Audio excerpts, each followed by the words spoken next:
Everyone, welcome to our YouTube channel smile to nursing. आज हम लोग देखेंगे second unit of psychology, that is biological basis of behaviour. इससे पहले video में हम लोग देख चुके थे introduction to biological basis of behaviour, जिसमें हमने फिजियोलॉजिकल साइकोलॉजी की बात की थी।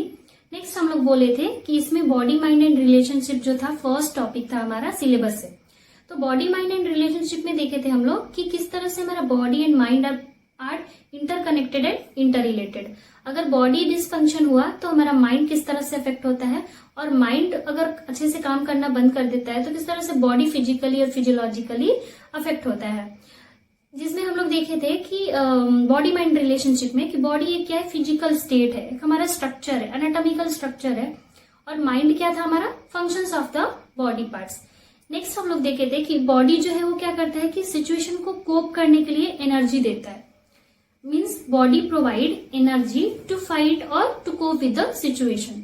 लेकिन हम लोग माइंड के बारे में देखे थे कि माइंड क्या करता है कि सिचुएशन को अंडरस्टैंड करने में, समझने में हेल्प करता है। माइंड बोलेगा कि आपको फाइट अभी नहीं करना है, आपको चीजों को समझना है, अभी सिचुएशन ठीक नहीं है।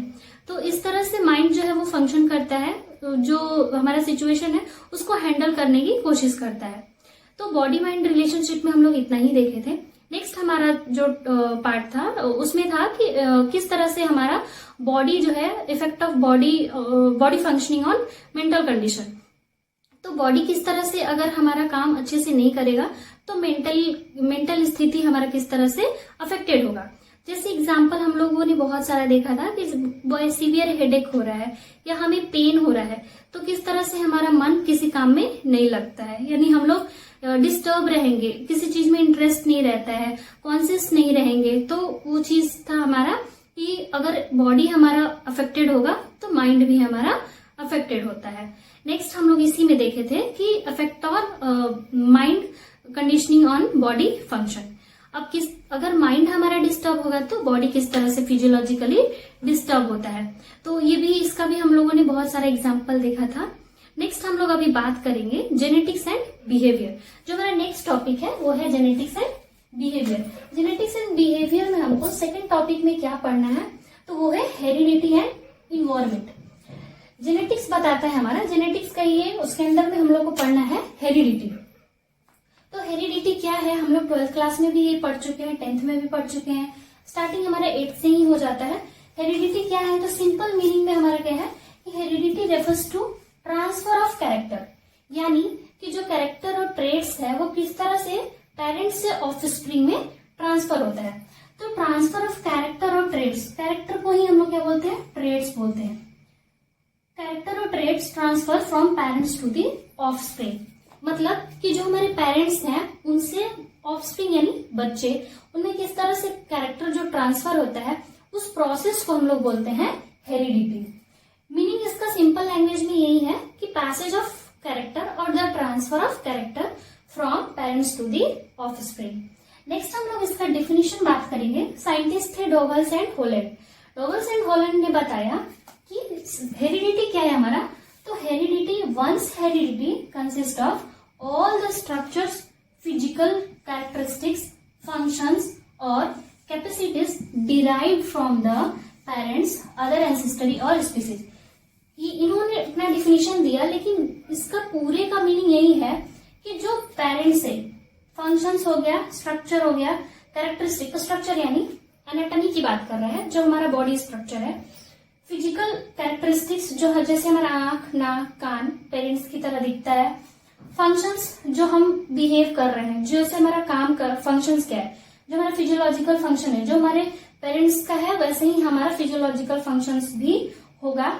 और उसके बाद कैपेसिटीज, कुछ जो होता है हमारा एक्वायर्ड होता है, कुछ इनेट होता है।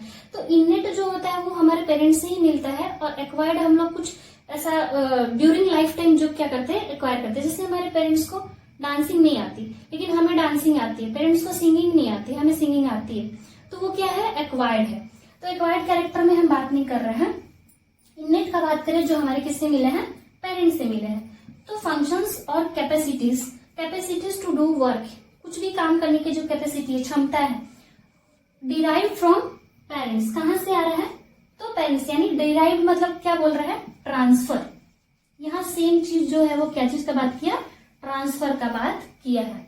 Derive from parents other ancestry, मतलब हमारे दादा परदादा उनसे भी हम कुछ चीजें, कुछ कैरेक्टर जो है वो ले लेते हैं। और स्पीसीज, स्पीसीज मतलब हम लोग होमो सैपियंस सैपियंस है, कैट का अलग स्पीसीज है, ह्यूमंस का अलग स्पीसीज है।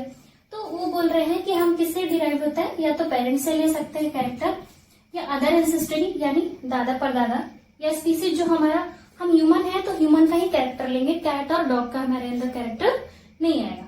तो सेम चीज होलैंड और डॉवर्स ने बताया कि जो भी हेरिडिटी क्या, एक पर्सन का हेरिडिटी क्या कंसिस्ट करता है, क्या बताता है, जो भी फिजिकल स्ट्रक्चर है उसका, एनाटॉमी और फंक्शंस और ट्रेट और कैपेसिटीज टू डू वर्क, सारा चीज हमको किससे मिला हुआ है, पेरेंट्स। किससे मिला हुआ, पेरेंट्स से मिला हुआ, एंसेस्टर से मिला हुआ, या फिर स्पीसीज से मिला हुआ। नेक्स्ट हम लोग बात करते हैं कि जो हमारा हेरिडिटी है उसका मैकेनिज्म क्या है, यानी कि कैरेक्टर ट्रांसफर कैसे होता है ऑफस्प्रिंग में। तो हम जो प्रीवियस हमारा जो था एकेडमिक क्लासेस में हम लोग पढ़ चुके हैं, जब हम लोग 8, 9, 10th में थे, तो स्पर्म जो होता है, स्पर्म एंड ओवम फ्यूज, दोनों क्या करते हैं, फ्यूज होते हैं। तो दोनों फ्यूज करके क्या बनाते हैं, जाइगोट। जाइगोट क्या होता है, हमारा सिंगल सेल होता है, जाइगोट सिंगल सेल होता है। ये दोनों स्पर्म एंड ओवम दोनों क्या करेंगे, फ्यूज करेंगे at the time of fertilisation. इस प्रोसेस को हम लोग क्या बोलते हैं, फर्टिलाइजेशन। इस प्रोसेस को हम लोग बोलते हैं फर्टिलाइजेशन, यानी the process by which sperm and ovum fuse together to form zygote. तो जो जाइगोट बनाने का प्रोसेस है, उस प्रोसेस को हम लोग बोलते हैं फर्टिलाइजेशन। अब ये स्पर्म कहाँ से आएगा, तो हमारे पेरेंट्स से आएगा। किससे आएगा, तो फादर से आएगा।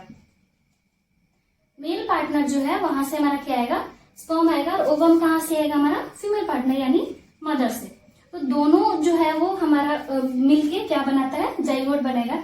यही जाइगोट जो है वो फर्दर हमारा किसमें कन्वर्ट होता है, किससे ये डिफ्रेंशिएट होगा, तो ये जाइगोट जो है फर्दर आगे जाके न्यूबॉर्न बेबी का क्या करता है, डेवलपमेंट करता है। फिर वो न्यूबॉर्न बेबी जो है वो फिर आगे जाके डेवलप करके वो एडल्ट चाइल्ड, देन एडल्ट, फिर एडल्ट से फिर वो ओल्ड एज में कन्वर्ट होते जाता है। धीरे धीरे वो लाइफ साइकिल है, डेवलपमेंटल चेंजेस है, तो उसके अंदर वो चलता जाएगा। अब हम बात करेंगे इसके बाद मैकेनिज्म ऑफ हेरिडिटी में कि कैरेक्टर जो है वो आखिर पेरेंट्स से ऑफस्प्रिंग में जा कर है। जाइगोट इज द ऑफस्प्रिंग, जो अभी बना नहीं है, प्री फॉर्म जो है वो ऑफस्प्रिंग है, ये अभी बना नहीं है। तो इस जो स्पर्म और ओवम जो है वो क्या कैरी करता है, हमारा जीन कैरी करता है। अब जीन क्या है, तो जीन को हम लोग बोलते हैं unit of inheritance. Gene is the unit of inheritance. Unit मतलब सबसे छोटा इकाई जो इनहेरिट कर रहा है क्या चीज, तो कैरेक्टर। क्या इनहेरिट कर रहा है, कैरीज ट्रेट। कैरीज ट्रेट का मतलब है ये ट्रेट और कैरेक्टर्स को क्या करता है, कैरी करता है, एक जगह से दूसरे जगह पहुंचाता है। अब जगह कहने का क्या मतलब है कि पेरेंट्स से ये किस में पहुंचा रहा है, ऑफस्प्रिंग में पहुंचा रहा है। तो इसको हम लोग बोलते हैं यूनिट ऑफ इनहेरिटेंस। और ये कौन कैरी कर रहा है, तो हमारा स्पर्म और ओवम, जो हमारे पेरेंट्स का स्पर्म और ओवम है, उससे हम लोग कैरेक्टर्स क्या करते हैं, डिराइव करते हैं, या उससे हम लोग कैरेक्टर क्या करते हैं, लेते हैं। तो ये हमारा मैकेनिज्म ऑफ हेरिडिटी है। नेक्स्ट हम लोग अभी बात करेंगे कि किस तरह से जो है ना हमारा हेरिडिटी, यानी जो हम कैरेक्टर डिराइव किए हुए हैं पेरेंट्स से, जो लिए हुए हैं, वो इन्वायरमेंट से कैसे अफेक्ट करता है, या फिर इन्वायरमेंट कैसे उसको इन्फ्लुएंस करता है हमारा किस चीज में, मैकेनिज्म में, यानी कि कैरेक्टर को ट्रांसफर करने में, या फिर हम जब बड़े हो जाते हैं तो डेवलपमेंट में जो है ना इन्वायरमेंट किस तरह से इन्फ्लुएंस कर रहा है। तो नेक्स्ट अभी हम लोग बात करेंगे।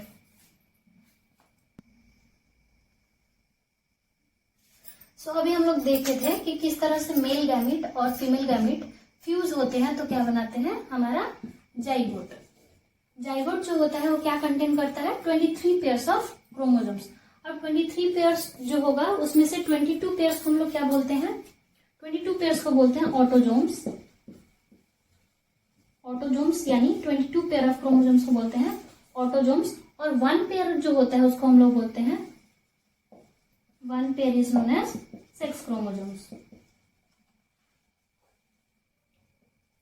तो टोटल मिला के हमारा कितना होता है, 23 पेयर्स ऑफ क्रोमोसोम्स होते हैं।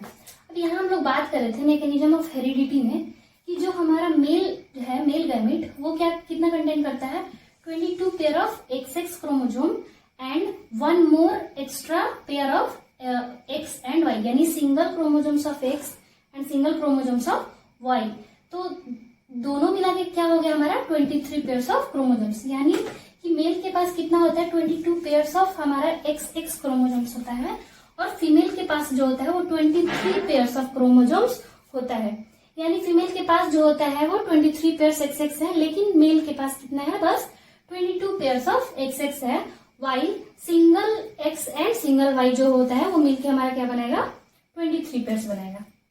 नेक्स्ट हम लोग बात कर रहे थे कि अगर इस क्रोमोजोम्स में क्या हो गया, कुछ एरर आ गया, कुछ म्यूटेशन हो गया, जीन कोडिंग में डिफरेंस आ गया, तो क्या होगा।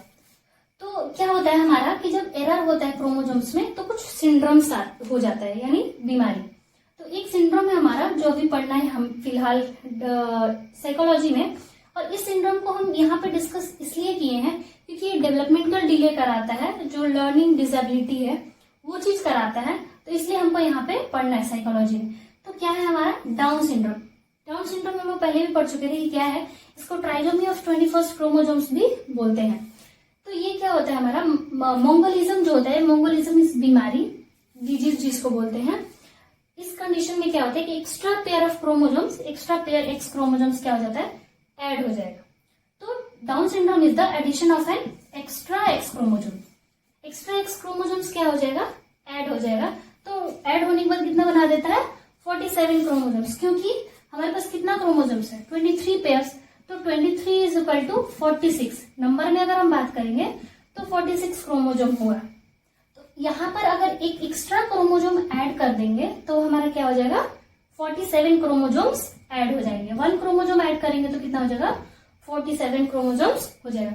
उस बीमारी को हम लोग बोलते हैं, यानी एरर हो गया, क्योंकि हमको चाहिए कितना 46 क्रोमोजोम चाहिए, लेकिन एक एक्स्ट्रा एडिशन होने की वजह से क्या हो रहा है, एक बीमारी जो है वो हो रहा है, उसको हम लोग बोलते हैं डाउन सिंड्रोम या फिर ट्राइजोमी ऑफ 21st क्रोमोजोम या फिर मोंगोलिज्म भी उसको बोलते हैं। अब इसमें है कि हमको पता कैसे चलेगा कि उसको डाउन सिंड्रोम उस बच्चा को हुआ है, तो क्या होगा उसको डिलेड डेवलपमेंट क्या होगा उसका डिलेड होगा, बहुत धीरे होगा। जितना हमारा ग्रोथ एंड डेवलपमेंट होना चाहिए, माइलस्टोन जो है वो हमारा वो नहीं पहुंचेगा, नहीं पकड़ पाएगा।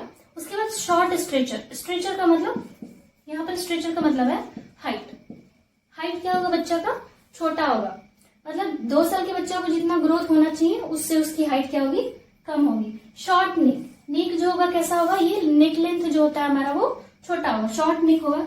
लर्निंग डिसेबिलिटी होगा, जाहिर सी बात है कि डेवलपमेंट क्या हो रहा है हमारा डिले हो रहा है। उसका जिस एज पे उसका डेवलपमेंट होना चाहिए, ब्रेन का डेवलपमेंट होना चाहिए या फिर ग्रॉस मोटर डेवलपमेंट होना चाहिए या फाइन मोटर डेवलपमेंट होना चाहिए, उस टाइम पे उसका नहीं हो रहा है।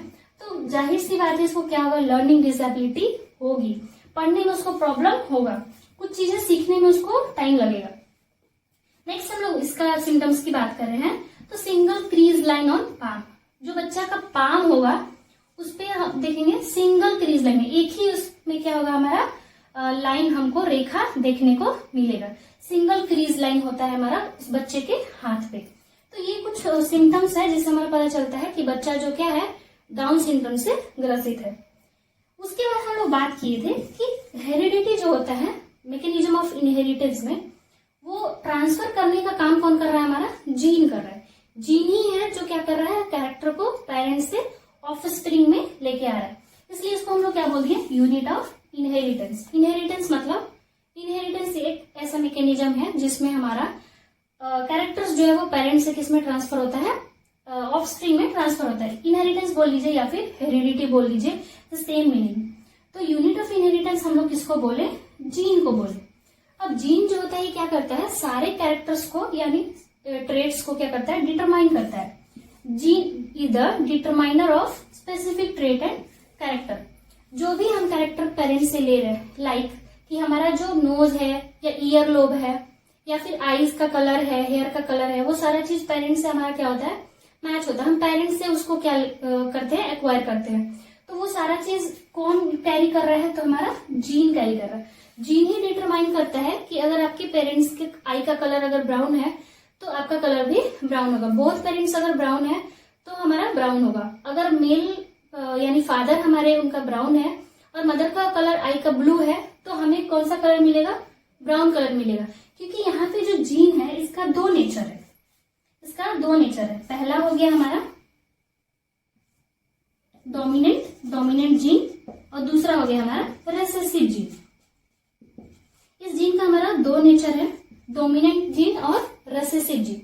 डोमिनेंट मतलब कि हम अभी बात किए हैं कि पेरेंट्स में हमारे जो फादर हैं उनका आई का कलर ब्राउन है और मदर जो है उनका आई का कलर ब्लू है, तो जो बेबी होगा उसका कलर आई का ब्राउन होगा। ऐसा क्यों? क्योंकि जो ब्राउन आई का जो कलर है वो कैसा है? डोमिनेंट है। तो डोमिनेंट जीन जो होता है वो डोमिनेंट कैरेक्टर्स को क्या करता है? डिस्प्ले करेगा। उसी तरह अगर मदर एंड फादर बोथ अगर डोमिनेंट होंगे यानी ब्लू कलर आई होगा तो बेबी का भी कलर ब्लू आई होगा। उसी तरह अभी हम लोग क्या बोले कि जीन जो है वो क्या है? हमारा डिटरमाइनर ऑफ स्पेसिफिक कैरेक्टर और ट्रेट। जो भी ट्रेट है या कैरेक्टर है उसको डिटरमाइन करता है कि पेरेंट्स का ये कैरेक्टर्स है तो बच्चा में भी ये कैरेक्टर जाना चाहिए। कुछ कैरेक्टर रेसेसिव होते हैं जैसे वो नहीं आएंगे। अब हम अभी बात किए हैं कि ब्लू कलर जो है वो कैसा है? रेसेसिव है, जल्दी एक्सप्रेस अपने आप को नहीं कर पाता है। ब्राउन आई एक्सप्रेसिव है तो वो एक्सप्रेस आउट हो जाएगा, लेकिन ब्लू आई का कलर जो है वो क्या है? रेसेसिव है, तो वो एक्सप्रेस नहीं कर पाएगा। जो डोमिनेंट होंगे वो एक्सप्रेस करेंगे, जो रेसेसिव होंगे वो एक्सप्रेस नहीं करेंगे। अब हम लोग बात कर रहे हैं नेक्स्ट जो है जीन के बारे में। तो वन जीन में इन्फ्लुएंस मेनी कैरेक्टर्स। एक लाइन है यहाँ पे बुक का हमारा मेंशन किया हुआ है कि एक जीन जो है वो मेनी कैरेक्टर्स को क्या कर सकता है? इन्फ्लुएंस कर सकता है। एक जीन बहुत सारे कैरेक्टर्स को कोड कर सकता है, where as many gene combine to determine one characteristic. ऐसा भी हो सकता है कि बहुत सारा जीन मिलके सिर्फ एक ही कैरेक्टर यानी कि बहुत सारा जीन मिलके क्या बनाएगा? सिर्फ आपका हेयर का कलर डिटरमाइन करेगा। या फिर हो सकता है कि सिंगल जीन जो है वो आपका हेयर का कलर भी डिटरमाइन कर सकता है, आई का कलर भी डिटरमाइन कर सकता है, ईयर लोब कैसा होगा वो डिटरमाइन कर सकता है, बॉडी कैसा होगा वो डिटरमाइन कर सकता है। यानी कहने का मतलब ये है कि सिंगल जीन जो होता है वो मेनी कैरेक्टरिस्टिक को डिस्प्ले कर सकते हैं या कैरी कर सकते हैं, कोड कर सकते हैं, where as many genes code for one characters. या फिर बहुत सारे जीन मिलके एक कैरेक्टर्स को भी कोड कर सकते हैं या फिर एक कैरेक्टर्स को भी डिटरमाइन कर सकते हैं। तो यहाँ पर हम लोग बात किए हैं कि किस तरह से मैकेनिज्म ऑफ हेरिडिटी के अंदर जीन हमारा ट्रांसफर ऑफ कैरेक्टर में हमारा मदद करता है। अब यहाँ पे एक और चीज हमारा जो है बुक में दिया हुआ है कि monozygotic twins and dizygotic twins. तो जो ट्विंस होते हैं हमारे बच्चे, एक जो होते हैं डाइजाइगोटिक, तो डाइजाइगोटिक में दोनों का क्या होता है? कैरेक्टर्स डिफरेंट होता है। क्यों? क्योंकि दोनों दो ओवम से फर्टिलाइज होते हैं, दो स्पर्म से फर्टिलाइज होंगे, तो वो क्या होगा? हमारा डाइजाइगोटिक होगा। मोनोजाइगोटिक ट्विंस जो होते हैं वो सिंगल ही ओवम हमारा फर्टिलाइज होके दो बेबी का डेवलपमेंट करता है। तो उसमें जो कैरेक्टर्स है वो सारा जो है वो कैसा होगा? सिमिलर कैरेक्टरिस्टिक होता है। वेरेज डाइजाइगोटिक ट्विंस जो होते हैं उनमें कैरेक्टरिस्टिक सिमिलर होने का चांस नहीं है। तो ये सारा चीज जो है वो हमारा जीन कैरी कर रहा है, क्योंकि यहाँ पर हम बात की है कि सिंगल ओवम में हमारा जीन जो है मदर का एक ही होगा, वही जीन कोड करेगा, तो दोनों बेबी के लिए सिंगल जीन कोड करेगा। और जब डाइजाइगोटिक की बात करेंगे तो उसमें तो दोनों में अलग अलग जीन है, तो अलग अलग कैरेक्टर्स को क्या करेंगे? वो डिटरमाइन करेंगे। तो ये हमारा हो गया मैकेनिज्म ऑफ हेरिडिटी। नेक्स्ट अभी हम लोग बात करेंगे कि हेरिडिटी एंड इन्वायरमेंट। यहाँ पे है heredity and environment. Genetic and behaviour के अंदर हमें पढ़ना है हेरिडिटी एंड इन्वायरमेंट। तो हेरिडिटी हम लोग पढ़ लिए क्या है, इन्वायरमेंट हम लोग नेक्स्ट देखेंगे कि किस तरह से इन्वायरमेंट हमारा हेरिडिटी को इन्फ्लुएंस करता है या अफेक्ट करता है। अभी हम लोग हेरिडिटी की बात किए थे, अब नेक्स्ट हम लोग बात करेंगे इन्वायरमेंट के बारे में, क्योंकि जेनेटिक एंड बिहेवियर में हम लोग को टॉपिक पढ़ना है हेरिडिटी एंड इन्वायरमेंट।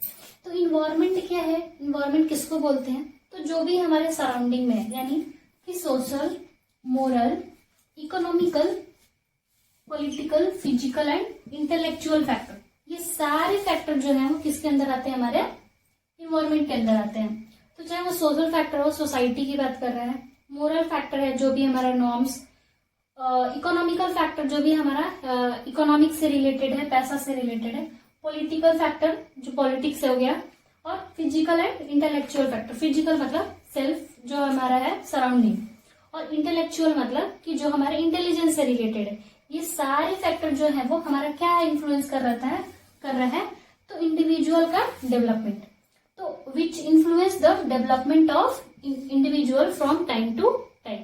ये सारे फैक्टर किसके अंदर आ रहे हैं, इन्वायरमेंट के अंदर आ रहे हैं, और ये सारे फैक्टर जो होते हैं इंडिविजुअल के डेवलपमेंट को अफेक्ट करते हैं टाइम टू टाइम।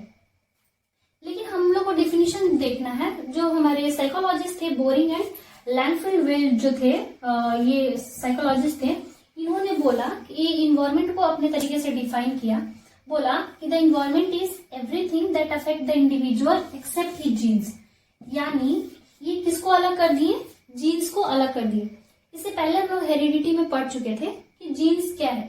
तो जीन क्या है, हमारा यूनिट ऑफ इनहेरिटेंस, हमारा कैरेक्टर्स को पेरेंट्स से ऑफस्प्रिंग के अंदर ला रहा है। लेकिन इसको हमारा फिजिकल फैक्टर से कोई लेना देना नहीं है। इसलिए इन्होंने बोला कि इन्वायरमेंट क्या है, इन्वायरमेंट सब चीज है, यानी social, moral, political, economical is everything. लेकिन ये इंडिविजुअल को किस चीज को अफेक्ट नहीं करता है, तो जीन को अफेक्ट नहीं करता है। ये किसने बोला, बोरिंग, लैंगफील्ड एंड वेल्ड, एक साइकोलॉजिस्ट थे ये लोग साइकोलॉजिस्ट थे। इन्होंने बोला कि the environment is everything that affect the individuals except his genes, उसके जीन को अफेक्ट नहीं करेगा। नेक्स्ट जो है वो हमारा वुडवर्थ आए थे। वुडवर्थ ने बोला कि environment covers all the outside factor. Outside factor यानी ये सारे फैक्टर्स की इन्होंने बात किया कि इन्वायरमेंट जो है वो क्या करेगा, सारे फैक्टर्स को ये क्या करता है, कवर करता है, that have acted on the individual since he began life. यानी कि कोई भी इंडिविजुअल जो है वो अपना लाइफ जब से स्टार्ट कर देता है, शुरू कर देता है, तब से जो होता है इन्वायरमेंट जो है वो अफेक्ट करना शुरू करेगा। और इन्वायरमेंट क्या है, तो ये आउटसाइड फैक्टर। इन्होंने क्या बोला कि environment is an outside factor. अब उस आउटसाइड के अंदर वो कुछ भी हो सकता है, अभी मैंने बोला सोशल हो सकता है, मोरल हो सकता है, इकोनॉमिकल हो सकता है, पॉलिटिकल कुछ भी हो सकता है।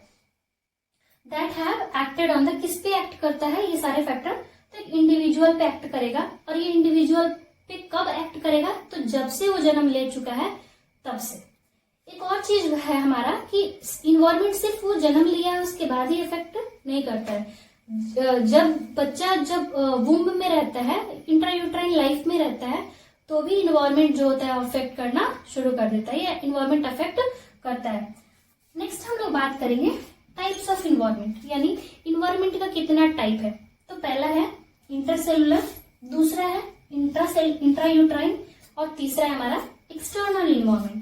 पहला है इंटरसेलुलर इन्वायरमेंट, दूसरा है इंट्रायूट्राइन इन्वायरमेंट, और तीसरा है एक्सटर्नल इन्वायरमेंट।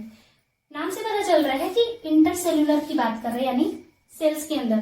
तो ये किसका बात करेगा, हमारा एम्ब्रियोनिक स्टेज का बात कर रहा है। एम्ब्रियोनिक स्टेज यानी जब बच्चा का डेवलपमेंट अभी नहीं हुआ, एम्ब्रियोनिक स्टेज में है। तो एम्ब्रियोनिक डेवलपमेंट के टाइम जो हम इन्वायरमेंट किस तरह से बच्चा को अफेक्ट करता है, तो ये किसके अंदर पढ़ेंगे हम लोग, इंटरसेलुलर इन्वायरमेंट के अंदर। नेक्स्ट है इंट्रायूट्राइन। इंट्रायूट्राइन मतलब with in the uterus. Uterus के अंदर जो है हमारा इंट्रायूट्राइन इन्वायरमेंट, यानी कि हमारा यूट्रस के अंदर का इन्वायरमेंट। दूसरा हो गया, थर्ड है हमारा एक्सटर्नल इन्वायरमेंट। एक्सटर्नल इन्वायरमेंट मतलब बाहरी दुनिया, उसमें हो गया फिजिकल, बायोलॉजिकल और साइकोसोशल। इसका 3 क्लासिफिकेशन है हमारा, physical, biological and psychosocial. Next हम लोग एक एक करके देखेंगे कि इंटरसेलुलर इन्वायरमेंट जो होता है वो किसकी बात कर रहा है, ये किस तरह का इन्वायरमेंट है, किस चीज को इन्फ्लुएंस करेगा। इंट्रायूट्राइन इन्वायरमेंट किसको बोलते हैं, और हमारा एक्सटर्नल इन्वायरमेंट किसको बोलते हैं। नेक्स्ट हम लोग देख रहे थे कि टाइप्स ऑफ इन्वायरमेंट। इन्वायरमेंट देख चुके थे कि क्या है, डेफिनेशन उसका देखे हैं। 2 साइकोलॉजिस्ट थे जो अपने अकॉर्डिंग इन्वायरमेंट का डेफिनेशन दिए थे। तो टाइप्स में हम लोग देख रहे कितना क्लासिफिकेशन था इसका, कैटेगरी 3 था। पहला है इंटरसेलुलर इन्वायरमेंट, दूसरा इंट्रायूट्राइन इन्वायरमेंट, एंड तीसरा जो है वो हमारा एक्सटर्नल इन्वायरमेंट। तो एक एक करके देखेंगे हमारा क्या है। इंटरसेलुलर नाम से पता चल रहा है कि सेल के अंदर, विद इन द सेल। तो सेल हमारा कहाँ पे है? जब बच्चा किस स्टेज में है? हमारा एम्ब्रियोनिक स्टेज में है। एम्ब्रियोनिक डेवलपमेंट हो रहा है तो वो साइटोप्लाज्म से क्या हुआ है? घिरा हुआ है। बहुत सारा जो है जीन कोड करके उसको क्या करते हैं? कैरेक्टर्स देते हैं, और एम्ब्रियो धीरे धीरे बड़ा होके क्या बनेगा? बेबी का डेवलपमेंट करता है। तो it relates to embryonic development. Intercellular किसकी बात कर रही है? एम्ब्रियोनिक डेवलपमेंट की बात कर रहा है। जब हमारा प्राइमरी से सेकेंडरी टर्शियरी जब हमारा बनता है एम्ब्रियो, तब की बात कर रहा है। इसमें है बहुत सारा हॉर्मोन्स मिलते हैं, लाइक इंडोक्राइन ग्लैंड्स जो है वो हमारा क्या रिलीज करता है? हार्मोन रिलीज करता है, जो बेबी के डेवलपमेंट में हेल्प करता है, मदद करता है। अब हमारा एस्ट्रोजन प्रोजेस्टेरोन हार्मोन तो पता ही हमारा क्या करता है? Progesterone is pregnancy hormone. तो वो क्या कर रहा है? हमारा प्रेगनेंसी को होल्ड करने में, एम्ब्रियो के डेवलपमेंट में हमारा मदद करता है। अगर इंडोक्राइन ग्लैंड यह है या फिर हार्मोन्स में किसी तरह का डिफेक्ट हो गया तो वहां पर हमारा डेवलपमेंट क्या हो जाएगा? डिले हो जाएगा। ये डेवलपमेंटल इफेक्ट हमको देखने को मिलेगा, डेवलपमेंटल डिफेक्ट हमको देखने को मिलेगा। तो ये बोल रहा है कि ये कैसा इन्वायरमेंट है? इंटरसेलुलर इन्वायरमेंट, यानी सेल के अंदर की बात कर रहा है। अगर इसको प्रॉपर अमाउंट में, जितना हॉर्मोन्स जिस लेवल पे मिलना चाहिए नहीं मिल रहा है, डिक्रीज हो रहा है, कम हो रहा है उस लेवल के अकॉर्डिंग, तो हमारा इंटरसेलुलर इन्वायरमेंट क्या होगा? इन्फ्लुएंस होगा। एम्ब्रियो का डेवलपमेंट प्रॉपर तरीके से नहीं होगा। नेक्स्ट हम लोग बात कर रहे हैं इंट्रायूट्राइन। इंट्रायूट्राइन मतलब यूट्रस के अंदर। ये तो इंटरसेलुलर सेल के अंदर की बात किया था, लेकिन ये इंट्रायूट्राइन मतलब with in the uterus. Uterus को हम लोग क्या बोलते हैं? वुम्ब भी बोलते हैं, वुम्ब। तो ये इन्वायरमेंट किसकी बात कर रहा है? हमारा इंट्रायूट्राइन इन्वायरमेंट की बात कर रहा है। तो इंट्रायूट्राइन क्या करता है? हमारा यूट्रस क्या कर रहा है? बच्चा को होल्ड करने के लिए एक जगह देता है, एक शेल्टर प्रोवाइड करता है, यानी जगह, एक प्लेस देता है। शेल्टर मतलब प्लेस, एक जगह देता है जहां पे बेबी क्या करता है? होल्ड कर सकता है, बेबी ग्रो कर सकता है। तो it shelter the baby during prenatal life. एक टर्म यूज किया यहाँ पे, प्रीनेटल लाइफ। प्रीनेटल मतलब कि बेबी कहाँ पर है? वो वुम्ब के अंदर है। तो एंटीनेटल स्टेज में, मदर किस स्टेज में है? एंटीनेटल स्टेज में है। अभी बेबी का डिलीवरी नहीं हुआ है। तो प्रीनेटल लाइफ का बात किया। नेटल मतलब कि उसका ग्रोथ अभी डिलीवरी नहीं हुआ है, प्री डिलीवरी से पहले, यानी प्री। तो प्रीनेटल लाइफ में जो बेबी है वो कहाँ हमारा रुकता है? किस जगह पे? तो हमारा यूट्रस के अंदर, वुम्ब के अंदर। तो ये वुम्ब हमारा क्या कर रहा है? शेल्टर दे रहा है बेबी को। नेक्स्ट हम लोग देखेंगे the growing baby is surrounded by amniotic fluid. हमारा जब बच्चा वुम्ब में रहेगा तो ये किस चीज से होता है? सराउंडेड होता है एमनियोटिक फ्लूइड से। एमनियोटिक फ्लूइड लिकर होता है जो बेबी को क्या प्रोवाइड करता है? नरिशमेंट प्रोवाइड करता है। नरिशमेंट मतलब खाना पीना, उसको सारा चीज किस चीज से वो करता है बच्चा? हमारा एमनियोटिक फ्लूइड से। तो एमनियोटिक फ्लूइड क्या कर रहा है? नरिशमेंट दे रहा है। और ये नरिशमेंट कहाँ से उसको मिल रहा है? तो थ्रू मदर मिल रहा है। कैसे मिल रहा है? तो एम्बेलिकल कॉर्ड के थ्रू मिल रहा है। नरिशमेंट कहाँ से मिल रहा है? मदर से मिल रहा है। कौन दे रहा है? किसके थ्रू मिल रहा है? तो एम्बेलिकल कॉर्ड के थ्रू मिल रहा है। तो इसमें है हमारा इंट्रायूट्राइन इन्वायरमेंट में बेसिकली यही बात कर रहा है कि जो मदर खाएगी या जो मदर जिस तरह से बिहेव करेगी वो सारा चीज इन्फ्लुएंस कर रहा है बेबी पे। अगर मदर अच्छा डाइट नहीं ले रही है, कुछ हैबिट्स उसके गलत है, लाइक वो सिगरेट पी रही है या अल्कोहल ले रही है, तो बेबी का डेवलपमेंट पे वो इफेक्ट पड़ेगा ही पड़ेगा। तो सेम चीज वही बात कर रहा है कि the growing baby is surrounded by, किससे सराउंडेड है? एमनियोटिक फ्लूइड से। एंड अटैच टू दी, कहाँ से अटैच है? तो मदर किसके थ्रू? अम्बेलिकल कॉर्ड के थ्रू। और अम्बेलिकल कॉर्ड क्या कर रहा है? तो जो भी न्यूट्रिशन है वो पहुंचा रहा है, जिससे बेबी का क्या हो रहा है? नरिशमेंट हो रहा है, ग्रोथ हो रहा है।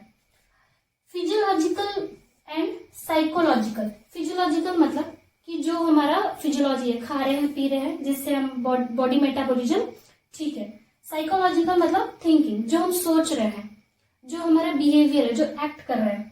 दोनों स्टेट मदर का जो है वो ड्यूरिंग प्रेगनेंसी कैसा होना चाहिए? पॉजिटिव होना चाहिए, अच्छा होना चाहिए। अगर दोनों में कोई भी गड़बड़ है तो वो सारा इन्फ्लुएंस किसको करेगा? बेबी के ग्रोथ में करेगा इन्फ्लुएंस।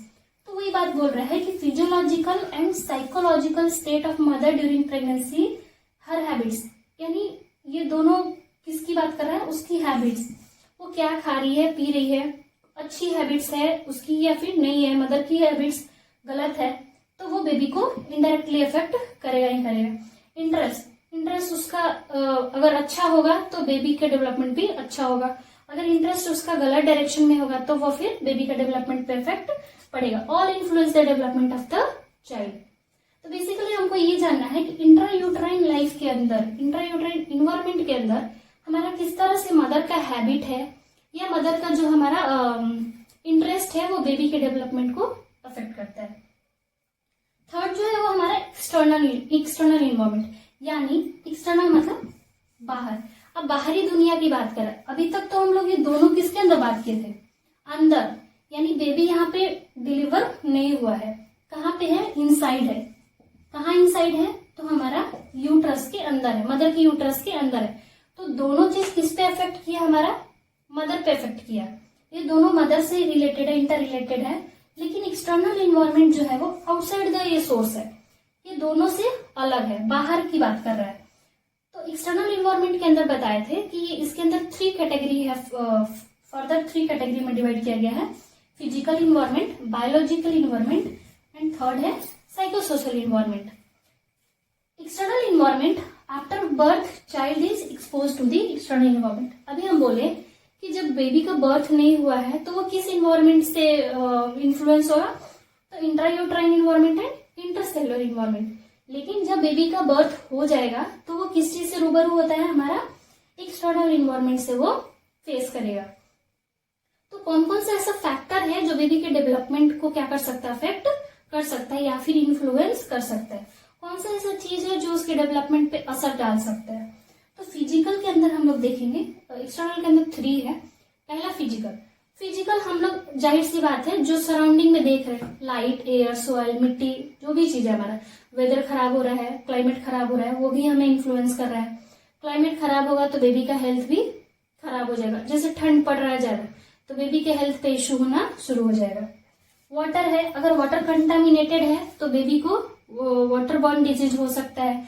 एयर है, अगर कंटामिनेटेड है या पॉल्यूटेड एयर है तो एयरबॉर्न डिजीज हो सकता है। हाउसिंग अच्छा नहीं है, सैनिटेशन अच्छा नहीं है, साफ सफाई अच्छा नहीं है, तो वहां पे भी हमारा क्या हो सकता है, बीमारी हो सकता है। सॉइल, जिस मिट्टी में वो खेल रहा है, जहाँ पे वो ग्रो कर रहा है, अगर वो भी क्या है, अच्छा नहीं है, मिट्टी मतलब वहां पे गंदगी, इंसेक्ट्स कुछ जो है इंसेक्ट ग्रोथ किए हुए हैं, तो वो क्या कर सकता है, बेबी के डेवलपमेंट को अफेक्ट कर सकता है।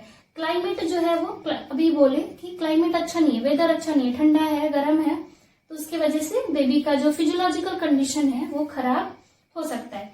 हीट, लाइट, ये सारा चीज किसके अंदर आता है, हमारा फिजिकल फैक्टर का एग्जाम्पल है, यानी फिजिकल इन्वायरमेंट का एग्जाम्पल है। फिजिकल इन्वायरमेंट किसकी बात कर रहे हैं हम लोग, जो भी सराउंडिंग में देख रहे हैं वो सारा चीज किसके अंदर आएगा, फिजिकल इन्वायरमेंट के अंदर आएगा। अब बायोलॉजिकल इन्वायरमेंट जो है वो बायोलॉजी से रिलेटेड, यानी लिविंग थिंग्स। यहाँ पर अभी तक हम लोग क्या बात की है, नॉन लिविंग की बात की है, ये जो है हमारा नॉन लिविंग। लेकिन बायोलॉजी जब आएगा, बायोलॉजिकल वर्ड, बायो जहां पे आ गया इसका मतलब लिविंग। अब यहाँ से लिविंग थिंग्स की बात करेगा। लिविंग थिंग्स में क्या हो गया, प्लांट हो गए, एनिमल्स हो गए, इंसेक्ट्स हो गए, वायरस, बैक्टीरिया, और ये सारी चीज जो है वो किसके अंदर आएंगे, हमारे बायोलॉजिकल इन्वायरमेंट के अंदर आएंगे। अब जैसे प्लांट, कुछ प्लांट्स एलर्जिक होते हैं, तो वो बच्चा जैसे खेलते खेलते गया, अगर वो उस प्लांट को खा लेगा तो उससे उसको क्या हो जाएगा, एलर्जी हो जाएगा। या कुछ पॉइजनस होते हैं, जहरीला होते हैं, तो वो बच्चा खा लेगा तो उसका क्या होगा, डेवलपमेंट डिफेक्ट हो सकता है, या फिर कोई बीमारी उसको हो सकती है। एनिमल्स में जैसे डॉग बाइट हो गया या कुछ ऐसा जानवर जो है वो कट कर लिया तो वो क्या हो गया, हमारा प्रॉब्लम हो सकता है। यानी कहने का मतलब ये है कि इन्वायरमेंट में ये सारी चीज अफेक्ट कर सकता है after birth of the child. उसके बाद है इंसेक्ट। कोई इंसेक्ट जो होता है अगर वो कट कर लिया तो पॉइजन जो है हमारा पॉइजन शरीर में फैलने लगेगा, तो उससे भी बीमारी हो जाएगा। प्रॉब्लम ये इन्वायरमेंट के अंदर आता है, तो ये हमारा क्या किया, बेबी को अफेक्ट किया। बैक्टीरिया, बहुत सारा ऐसा बैक्टीरियल डिजीज है जो हो जाता है, हमारा वायरल डिजीज है, कॉमन कोल्ड हो गया, ये सारा चीज क्या है, हमारा इसके अंदर आता है, बायोलॉजिकल इन्वायरमेंट के अंदर है। ये सारे क्या करेंगे, डेवलपमेंट ऑफ द चाइल्ड और डेवलपमेंट ऑफ द बेबी को इन्फ्लुएंस कर सकते हैं। नेक्स्ट है हमारा साइकोसोशल। साइको से पता चल रहा है, सोशल मतलब सोसाइटी, जो भी हम जिस सोसाइटी में रह रहे हैं। साइको मतलब जो हमारा बिहेवियर और सोसाइटी से रिलेटेड का बात करें तो एग्जाम्पल हमारा हो गया कल्चरल वैल्यूज। कल्चरल वैल्यूज मतलब कि हम किस कल्चर में रह रहे हैं। सपोज हम जिस एक जगह से दूसरे जगह गए हैं, वहां का कल्चर एडजस्टेबल नहीं है, बच्चा वहां पे एडजस्ट नहीं कर पा रहा है। जैसे लोग हैं, वहां का कम्युनिकेशन बैरियर है, तो वो बात करने में उसको प्रॉब्लम हो रही है, वो उस बात समझ नहीं पा रहा है, तो यहाँ पर क्या हो सकता है, वो मेंटली थोड़ा डिस्टर्ब हो सकता है, उसके बिहेवियर में कुछ चेंजेस देखने को मिल सकता है। तो कल्चरल वैल्यूज, अगर कल्चर डिफरेंट होगा तो एडजस्टमेंट प्रॉब्लम होगा। तो बेबी के ये भी डेवलपमेंट को भी अफेक्ट करता है। जहाँ पे बच्चे अगर दूसरे लैंग्वेज यूज करेंगे तो वो बोलने में उसको प्रॉब्लम होगी, स्पीकिंग डिफिकल्टी उसको हो सकता है, वो बोलने में असफल हो सकता है। नेक्स्ट है हैबिट्स। कुछ अगर गंदे लोगों के बीच में वो चला गया तो जो बच्चे जिनकी हैबिट्स अच्छी नहीं है, तो वो हैबिट्स जो है वो अच्छा नहीं होगा, तो उसको क्या करेगा, वो उस जगह पे रहते रहते उस चीज को हायर कर लेगा और वो भी गंदा हैबिट जो है वो सीख जाएगा धीरे धीरे। तो ये भी क्या है, उसके डेवलपमेंट को भी अफेक्ट कर रहा है। बिलीव्स, क्या सोच है उसकी, बिलीव जहां पे वो रह रहा है, किस चीज को मानता है नहीं मानता है, ये सारे हमारे सोसाइटी के अंदर आते हैं। ये सारी चीज बच्चा का डेवलपमेंट को क्या कर सकता है, अफेक्ट कर सकता है। ऑक्यूपेशन, अगर ऑक्यूपेशन अच्छा नहीं है तो ये मेंटली ऐसे भी डिस्टर्ब कर सकता है। या फादर और मदर ऑक्यूपेशनल या इकोनॉमिकली स्टेबल नहीं है, उतना इनकम उनके पास नहीं है, तो ये भी बेबी के ग्रोथ एंड डेवलपमेंट को अफेक्ट करेगा।